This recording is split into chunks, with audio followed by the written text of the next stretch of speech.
കേരളം ജനവിധി തേടിയ നിയമസഭാ തിരഞ്ഞെടുപ്പിന്റെ വോട്ടെണ്ണലിന് മണിക്കൂറുകൾ മാത്രം ബാക്കി നിൽക്കെ ഐക്യ ജനാധിപത്യ മുന്നണിയിൽ മുഖ്യമന്ത്രി പദത്തെ ചൊല്ലിയുള്ള അധികാര വടംവലി തെരുവിലേക്ക് പടരുന്നു. പ്രതിപക്ഷ നേതാവ് വി.ഡി. സതീശനെ മുഖ്യമന്ത്രിയായി ഉയർത്തിക്കാട്ടി സംസ്ഥാനത്തിന്റെ വിവിധ ഭാഗങ്ങളിൽ പ്രത്യക്ഷപ്പെട്ട ഫ്ലക്സ് ബോർഡുകൾ കോൺഗ്രസിനുള്ളിൽ പുതിയൊരു കലഹകാലത്തിന് തിരികൊളുത്തിയിരിക്കുകയാണ്.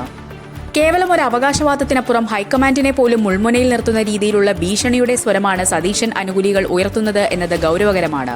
എറണാകുളം ജില്ലയിലെ കങ്ങരപ്പടിയിലും മൂവാറ്റുപുഴയിലും പ്രത്യക്ഷപ്പെട്ട ബോർഡുകളിലെ വാചകങ്ങൾ പാർട്ടി നേതൃത്വത്തെ അക്ഷരാർത്ഥത്തിൽ ഞെട്ടിച്ചിരിക്കുകയാണ്. വി.എസിന് സീറ്റ് നിഷേധിച്ചപ്പോൾ കേരളത്തിലുണ്ടായ സാഹചര്യം ഒന്നോർത്താൽ നന്ന് എന്ന ഫ്ലക്സിലെ ക്യാപ്ഷൻ വിരൽ ചൂണ്ടുന്നത് വലിയൊരു പ്രക്ഷോഭ സാധ്യതയിലേക്കാണ്. 2006-ൽ വി.എസ്. അച്യുതാനന്ദന് സീറ്റ് നിഷേധിച്ചപ്പോൾ ഇടതുപാളയത്തിലുണ്ടായ ജനകീയ മുന്നേറ്റം കോൺഗ്രസിലും ആവർത്തിക്കുമെന്ന പരോക്ഷമായ താക്കീതാണിത്.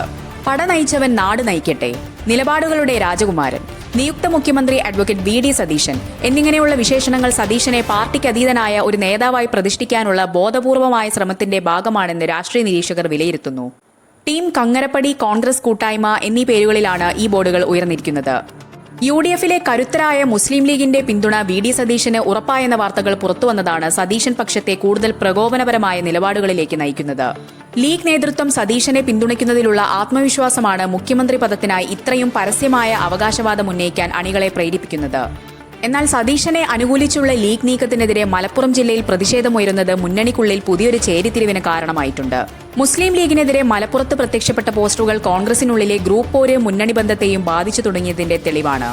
മുഖ്യമന്ത്രി ചർച്ചകൾ പാടില്ലെന്ന ഹൈക്കമാൻഡ് നിർദ്ദേശം കാറ്റിൽ പറത്തിയാണ് ഈ ഫ്ലക്സ് യുദ്ധം അരങ്ങേറുന്നത്. തിരഞ്ഞെടുപ്പിൽ കോൺഗ്രസ് ജയിക്കാൻ കാരണം സതീശനാണെന്ന് സ്ഥാപിക്കുന്ന ചോദ്യങ്ങളാണ് പലയിടത്തും ഫ്ലക്സുകളിൽ ഉള്ളത്. ഇത് സതീശന്റെ വ്യക്തിപരമായ പ്രതിച്ഛായ വർദ്ധിപ്പിക്കാനുള്ള നീക്കമാണെന്ന് മറുപക്ഷം ആരോപിക്കുന്നു. ഇത് PR വർക്കല്ല, ഓരോ യു.ഡി.എഫ് പ്രവർത്തകന്റെയും ഹൃദയവികാരമാണ് എന്നാണ് ഫ്ലക്സുകളിലെ വാദമെങ്കിലും